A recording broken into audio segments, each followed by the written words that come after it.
ಮರುದಿನ ಬೆಳಿಗ್ಗೆ ಕಿಟ್ಟ ತಿಮ್ಮಕ್ಕನ ಮನೆ ಕಡೆಗೆ ಹೋದ. ತಿಮ್ಮಕ್ಕ ಆ ಊರಿನ ಹಳೆಯ ಕತೆಗಳನ್ನೆಲ್ಲ ತಿಳಿದವಳು. ಯಾರಿಗೂ ಗೊತ್ತಿಲ್ಲದ ಸಂಗತಿಗಳು ಅವಳಿಗೆ ಗೊತ್ತಿದ್ದವು. ಅವಳು ಯಾವಾಗಲೂ ತನ್ನ ಮನೆಯ ಮುಂದೆ ಕುಳಿತು ಶಾಂತವಾಗಿ ಬೀಡಿ ಸುತ್ತುತ್ತಿರುತ್ತಳು.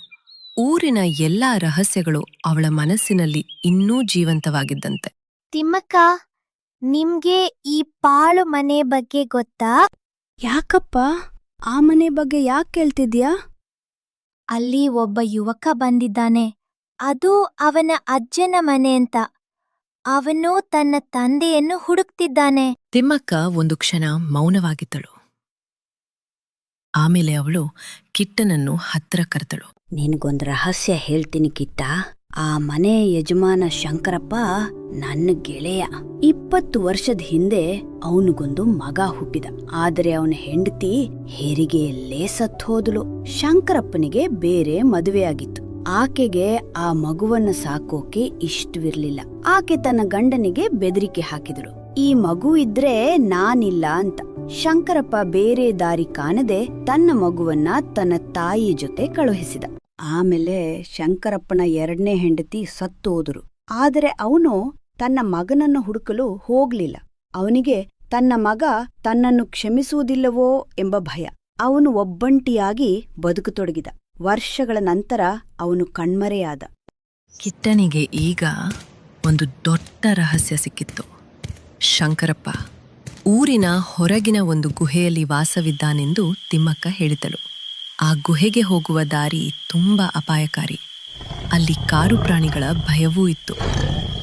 ಈ ವಿಷಯವನ್ನು ಕಿಟ್ಟ ಚಂದ್ರನ ಬಳಿ ಹೋಗಿ ಎಲ್ಲವೂ ಹೇಳಿದ. ಚಂದ್ರನ ಮನಸ್ಸಿನಲ್ಲಿ ಒಂದೇ ಸಮಯದಲ್ಲಿ ಸಂತೋಷವೂ ದುಃಖವೂ ಮೂಡಿತು.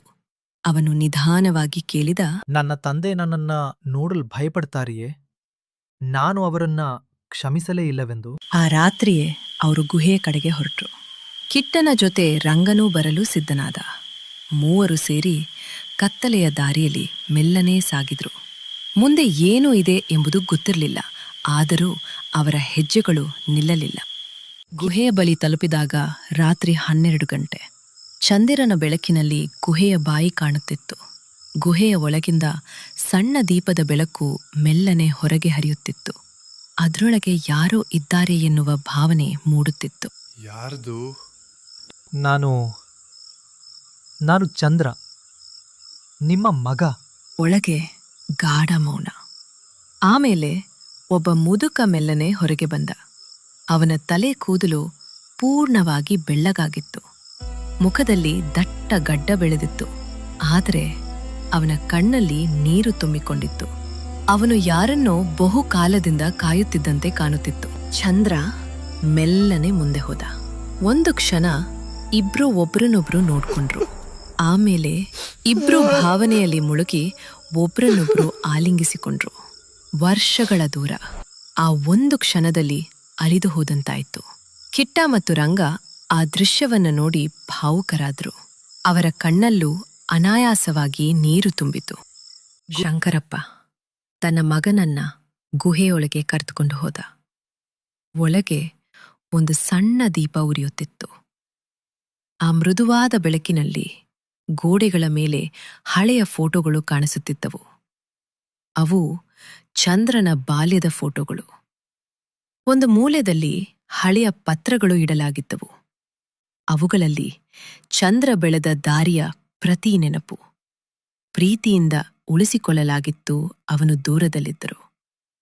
ತಂದೆಯ ಹೃದಯದಲ್ಲಿ ಎಂದಿಗೂ ಹತ್ತಿರವಾಗಿದ್ದ ಎಂಬುದನ್ನು ಹೇಳುವಂತೆ. ನಿನ್ನ ಅಜ್ಜಿ ನನಗೆ ಪ್ರತಿ ತಿಂಗಳು ಪತ್ರ ಬರೆಯುತ್ತಿದ್ದಳು.